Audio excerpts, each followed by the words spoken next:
तो इस वीडियो में हम आपको हमारी असल दुनिया में घटी हुई कुछ ऐसी रहस्यमय घटनाओं के बारे में बताने वाले हैं कि जिनके बारे में जानकर हमारे वैज्ञानिक आज तक हैरान हैं और उन्हें आज तक इस बारे में समझ नहीं आया कि आखिर ये घटनाएं हमारी असल दुनिया में कैसे संभव हैं। यानी कि हमारी दुनिया में जो हमारी रियल वर्ल्ड है, हमारी रियल वर्ल्ड में आखिर ऐसी घटनाएं कैसे पॉसिबल हो सकती हैं। तो अगर आप भी इन घटनाओं के बारे में जानना चाहते हैं कि आखिर ये कैसी और कौन सी घटनाएं थी जिनके बारे में कोई भी आज तक समझ नहीं पाया है, तो ये सब कुछ जानने के लिए आप इस वीडियो को अंत तक जरूर देखें। तो इन रहस्यमय घटनाओं में जो पहला नाम आता है वह है बेवरली गिलमोर का। और आपको यह जानकर काफ़ी ज़्यादा हैरानी होगी कि इंग्लैंड में रहने वाली एक औरत है जिसका कि नाम है बेवरली गिलमोर। और उस औरत ने कुछ साल पहले ऐसा दावा किया था कि पिछले उसकी ज़िंदगी में जो 30 साल थे, उन 30 सालों में उस औरत ने लगभग 1000 बार मरने का एहसास किया है। यानी कि जैसे कोई रियल वर्ल्ड में कोई इंसान जब मरता है तो उस समय पर उसे जो फीलिंग आती है, उस समय पर उसे जो एहसास होता है, ठीक उसी प्रकार की फीलिंग इस औरत को पिछले 30 सालों में 1000 बार आ चुकी है। लेकिन आज तक कोई भी इस बारे में समझ नहीं पाया कि आखिर कोई जिंदा होते हुए भी मरने का एहसास कैसे कर सकता है। लेकिन फिर भी ये जो औरत है यह आज भी जिंदा है और इस रहस्य को आज तक कोई समझ नहीं पाया है कि आखिर ये कैसे पॉसिबल हो सकता है कि मरने की फीलिंग मरने के पहले किसी इंसान को कैसे आ सकती है। और इन रहस्यमय घटनाओं में जो दूसरा नाम आता है वह है जेसन पैकेट का। और हम आपको ये बता देते हैं कि वर्ष 2002 में यानी कि ईयर 2002 में अमेरिका के अलास्का में रहने वाले एक इंसान जिसका कि नाम जेसन पैकेट था, उसके साथ एक बहुत ही चौंकाने वाली घटना हुई थी। और जो जेसन पैकेट था उसे मैथ्स में कोई भी इंटरेस्ट नहीं था, लेकिन उसके साथ एक दिन सड़क पर एक अलग ही यानी कि बहुत ही अजीब प्रकार की घटना हुई थी। और घटना ये थी कि वह एक सड़क से जा रहा था और जब वह रोड से गुजर रहा था तो उस समय ही उसके सामने से कुछ लुटेरे आते हैं। और जो लुटेरे थे उन्होंने इसका सामान छीनने के लिए, यानी कि जो जेसन पैकेट था उसका कुछ सामान छीनने के लिए उसे एक बहुत ज़ोर का मुक्का मारा था, यानी कि बहुत ज़ोर का मुक्का मारा, जिसके बाद वह अनकॉन्शियस थोड़ा हो गया था। लेकिन इस घटना के होने के बाद उसे जब थोड़ी सी चोट आती है उसके बाद उसका जो दिमाग होता है वह पूरी तरीके से बदल जाता है और वह जो जेसन पहले था वह पहले से बिल्कुल ही चेंज हो चुका होता है।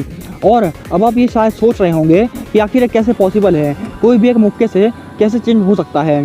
तो हम आपको इस बारे में बताते हैं कि ये आखिर उसके बाद क्या हुआ था। तो उसके बाद ये हुआ था कि जब उसे एक मुक्का लगता है उसके बाद उसकी ब्रेन में कुछ ऐसी एक्टिविटी होती है जिसके कारण से उसकी जो मैथ्स की कैपेसिटी होती है लर्निंग की और किसी भी प्रॉब्लम को सॉल्व करने की जो कैपेसिटी होती है वह काफ़ी ज़्यादा बढ़ जाती है। और वह जेसन जिसे कि मैथ्स में बिल्कुल भी थोड़ा भी इंटरेस्ट नहीं रहता था, तो वही जेसन बड़ी से बड़ी प्रॉब्लम्स को तुरंत ही सॉल्व कर लिया करता था और उसके बाद वह मैथ्स में एक जीनियस बन गया था। तो अब आप इस बारे में समझ सकते हैं कि आखिर कैसे किसी भी इंसान को सिर्फ एक मौका पड़ने की वजह से उसकी ज़िंदगी बदल सकती है। लेकिन ये हमारी रियल लाइफ में तो पॉसिबल नहीं हो सकता है। तो इसीलिए हमारे जो साइंटिस्ट हैं वो इस बारे में नहीं समझ पा रहे हैं कि कैसी घटना थी और वह जो पहले जिस इंसान को थोड़ी भी मैथ्स नहीं आती थी, इस घटना के बाद आखिर वो ब्रिलियंट कैसे हो गया और कैसे मैथ्स का जीनियस बन गया। और इन रहस्यमय घटनाओं की लिस्ट में जो 3rd प्लेस पर घटना आती है वह है एक समुद्री किनारे की, यानी कि एक सी बीच की। और आपको यह जानकर झटका लगेगा कि वर्ष 2012 में यानी कि ईयर 2012 में नॉर्वे के तट पे यानी कि नॉर्वे में एक सी बीच था, उसके किनारे पर लाखों की संख्या में मरी हुई मछलियां पाई गई थीं। और ये पता नहीं चल पाया कि आखिर ये मछलियां कहाँ से आई थीं। और उसके बाद क्या हुआ कि जो सभी मछलियां थीं वह बिल्कुल ही अजीब तरीके से एक एक करके गायब होने लगी और एक समय पर वो सारी मछलियां उस तट से गायब हो गईं।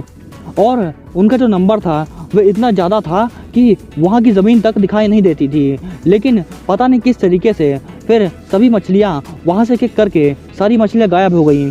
और आज तक इस इंसिडेंट का कोई भी प्रूफ नहीं मिला है कि आखिर ये सभी मछलियाँ कैसे आई थी और कहाँ से आई थी। और सभी मछलियाँ फिर एक साथ कैसे गायब हो गईं। और इन रहस्यमय घटनाओं में जो 4th प्लेस पर यानी कि चौथे नंबर पर नाम आता है वह है लैंडन जॉन्स का। और आपको हम ये बता देते हैं कि अमेरिका में रहने वाले लैंडन जॉन नाम का लड़का है और उस लड़के को कभी भी भूख और प्यास महसूस नहीं होती है और उसे कभी भी भूख नहीं लगती है। और मेडिकल साइंस के अकॉर्डिंग यह एक बहुत ही विचित्र घटना है और जॉन के अलावा इस दुनिया में ऐसा कोई भी दूसरा इंसान नहीं है जिसने कभी भी भूख और प्यास का अनुभव ना किया हो। यानी कि ऐसा इंसान आज तक दुनिया में दूसरा नहीं पाया गया जिससे कि भूख और प्यास की फीलिंग इसके अलावा ना आती हो। तो ये एक बहुत ही अजीब घटना है कि किसी भी इंसान को भूख और प्यास न लगे, क्योंकि इस दुनिया में जितने भी इंसान आज तक पैदा हुए हैं लगभग सभी इंसानों को भूख लगती है, थोड़ा कम या फिर ज़्यादा, लेकिन भूख तो सभी को लगती है। लेकिन हमारी दुनिया में एक यही सिर्फ इंसान है जिसे कि कभी भूख आती ही नहीं है, यानी कि कभी भी किसी भी समय उसे भूख नहीं लगती है, ना ही उसे कभी प्यास लगती है। इसीलिए यह एक बहुत ही अजीब घटना है। और इन रहस्यमय घटनाओं के लिस्ट में 5th यानी कि 5वीं प्लेस पर और आखिरी जो नाम आता है वह नाम एक सीक्रेट पर्सन का है। और इसीलिए यह सीक्रेट पर्सन है क्योंकि इस इंसान का नाम किसी को भी पता नहीं है। और ये जो इंसान था वह एक 24 साल का इंसान था जिसके बारे में हम आपको बताने जा रहे हैं। और ये जो इंसान था इसका नाम आज तक किसी के सामने भी नहीं आया है। और वह जो इंसान था वह ये बताता है कि उसने जो भी काम किया वह पहले से ही महसूस कर लेता था कि उसने अपने पास्ट में भी ऐसा काम किया है और उसकी फीलिंग उसे पहले भी कई बार आ चुकी है। और अभी तक इस बारे में ये कोई क्लियर नहीं है कि वह किस तरीके से इसे महसूस करते थे, पर क्योंकि यह एक रियल घटना है इसलिए इस पर विश्वास किया जा सकता है। पर यह कोई आज तक क्लियर नहीं हो पाया कि वो कौन सा इंसान था जिससे कि पहले ही फीलिंग आ जाती थी काम करने के कि मैंने काम पहले भी किया है। लेकिन ऐसा तो सिर्फ तभी पॉसिबल है जब कोई भी इंसान टाइम ट्रैवल करके अपने पास्ट में आ जाता है। पर क्योंकि हमारी जो साइंस है वह टाइम ट्रैवल के बारे में कुछ भी नहीं समझती है और हमारे लिए अभी टाइम को ट्रैवल करना कोई आसान बात नहीं है, तो इसी वजह से जो साइंस है वह इस बारे में इस कॉन्सेप्ट को बिल्कुल भी समझ नहीं पा रही है कि आखिर उस इंसान को अपने काम के बारे में पहले ही कैसे पता चल जाता है कि उसने ये काम पहले भी किया है, उसे ऐसे फीलिंग कैसे आ जाती है। और सिर्फ इसी वजह से हमारी साइंस को इस बारे में कोई भी क्लैरिटी नहीं मिल पा रही है। और अगर आपको हमारी ये वीडियो इंटरेस्टिंग एंड इन्फॉर्मेटिव लगी हो तो आप हमारे इस चैनल को ज़रूर सब्सक्राइब करें, क्योंकि हम आपके लिए ऐसे ही नॉलेजेबल कंटेंट लाते रहते हैं। And thanks for watching this video.